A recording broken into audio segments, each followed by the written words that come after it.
Good evening, y'all. My name is Gregory Agid, and tonight I wanted to talk to you a little bit about tone and share some of my concepts and ideas behind what makes a good sound and how to improve your tone.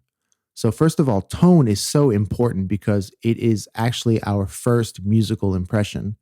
When we walk out into the bandstand, the first thing that an audience is going to notice about our musicianship is our tone. What do we sound like? So a tone could be dark, warm, airy, shrill, bright, piercing. All of these qualities could be used to describe someone's sound on an instrument.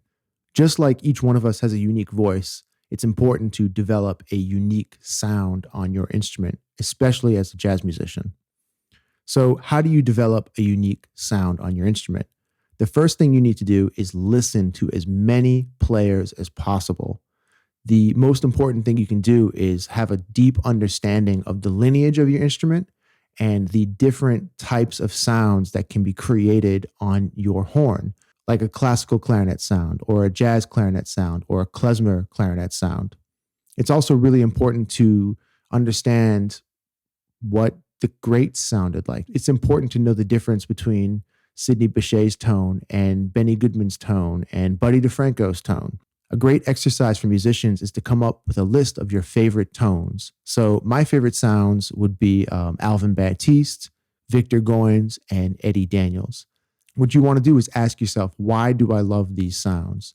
And let's say Alvin Baptiste has a very woody low register, and Victor Goins has a great vibrato, and maybe Eddie Daniels has a very centered sound that almost sounds like a classical musician, but he does it fits the jazz idiom. So you can take a little bit from each musician, and when you're drawing from these different sources, when it comes together in your playing, it's actually going to be a unique sound. I think it's important for all musicians to remember that we're not creating something new. We're actually just drawing inspiration from unique and different sources, almost like a collage. Like you take a little bit from person A, take a little bit from person B, take a little bit from person C. And when it comes together in your ears, it's essentially a new sound. I would also suggest to think about things that are non-musical that inspire you. Birds or airplanes or cars or nature or whatever. For me, I love the way oak trees and Spanish moss look in the swamp landscapes. I think it's like one of the most beautiful things in the world. And living here in New Orleans, I'm very fortunate to be able to get to see a lot of these landscapes. So whenever I'm out on the bayou or in the swamps, whenever I see these trees and just how they flow and things like that, I always think to myself, man, I wish my clarinet sound could sound like Spanish moss. So if you can find a way to make your horn sound like Spanish moss or a mockingbird or something like that, that will inspire your sound on a more esoteric level.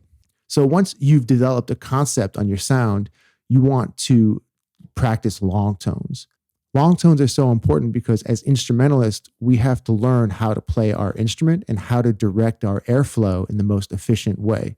It's important to remember that none of us were born playing the clarinet or the trumpet or any of these instruments. You have to learn them and you have to train your body to work with them. So long tones would be a set of exercises that you would do on a daily basis to help develop your airstream. And again, once you have a strong concept of what you want to sound like, your tone exercises are going to be pushing you towards that tone concept. The other thing that you should consider when developing your tone is your equipment. And it's important to remember that even if you buy the most expensive equipment possible, it's not going to guarantee that you're going to sound good. Long tones and a strong concept will always supersede good equipment. I think the purpose of equipment is more to have a setup that makes you feel comfortable and makes you feel that you're supported by your instrument as opposed to fighting your instrument. Once you get equipment that helps serve your tone concept, everything will become a little easier. But don't forget, it's all about long tones and the concept. So anyways, those are a couple thoughts that I had about long tones, and I hope this helps and informs your concept on tone a little bit. Thank you all very much for watching. My name is Gregory Agid, and I'll catch you all later. Peace.